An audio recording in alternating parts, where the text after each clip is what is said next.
So today I want to talk a little bit about science and climate change, or whatever the newest phrase that they've come up with to basically advance their position that somehow human beings are doing something to affect the Earth's climate. I don't believe it's true. I guess that makes me a climate skeptic. But you see, here's the problem, is that true scientists have always been skeptics. Do you remember a fellow by the name of Galileo? Now, people have framed the Galileo dispute as if somehow the church stepped in and said, you are violating dogma and you must therefore burn at the stake. Now, it's true that the church was involved in the burning of the state. It was the whole Spanish Inquisition kind of thing going on. And here's the thing.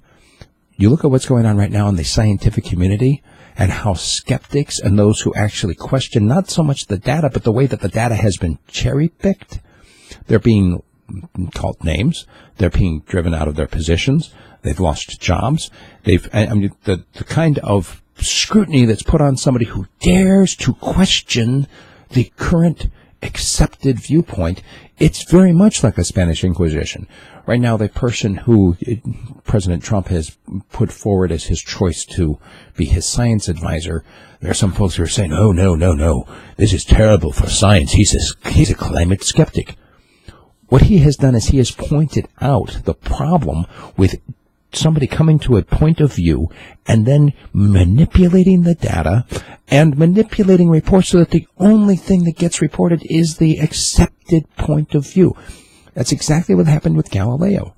And it's the kind of thing that we've seen happening again and again and again in modern society right now, but not even so much. It's been within my lifetime that I've seen it happen here in the United States. It's the kind of stuff I heard about happening under the Soviet system. This is exactly what would happen, is that people would get put into their scientific positions. I say scientific. They were put in charge of research, or they were put in charge of science because of their political viewpoint. Not because of their scientific qualifications, but because of their political viewpoint. There's one fellow in particular, Lyshenko, who basically developed this idea that if they trained the barley the right way, they could turn it into wheat. That's not science. It's a nice little alchemic idea that, if you have the right magic, I suppose it might work, maybe some leprechaun dust or whatever. But he was put into the position of being in charge of all these farms and being in charge of the scientific department because his viewpoint fit the Soviet doctrine. We see this happening right now all across the scientific community, and I really hope that people will dare to be skeptics once again. This is what science is supposed to be.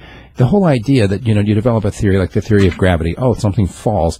Why does it fall? Well, because of, gravity. And we've established these certain rules, these laws of physics based on the repeatability of the experiment.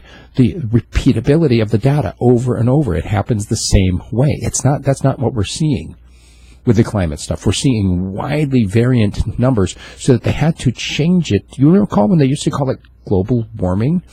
Before that, wasn't it a hole in the ozone layer?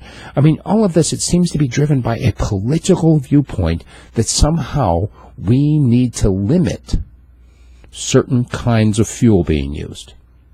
And whatever viewpoint gets us there, whether it's because of a hole in the ozone layer, or whether it's because we're warming up the planet, or, oh no, now we're cooling down the planet, they're trying to advance this based on their political point of view, and it needs to stop. And people need to stop calling it science and call it what it is, politics. That's my viewpoint. I'd love to engage you on this topic. Send me an email, steve@radiofreespeech.com. If you'd like to hear a particular comment on any topic, send me an email and tell me what you'd like me to hear. And also, getting news tips. If you'd like to support me, I'd love to have you on my Patreon team, or you can buy a subscription directly at radiofreespeech.com. Thanks.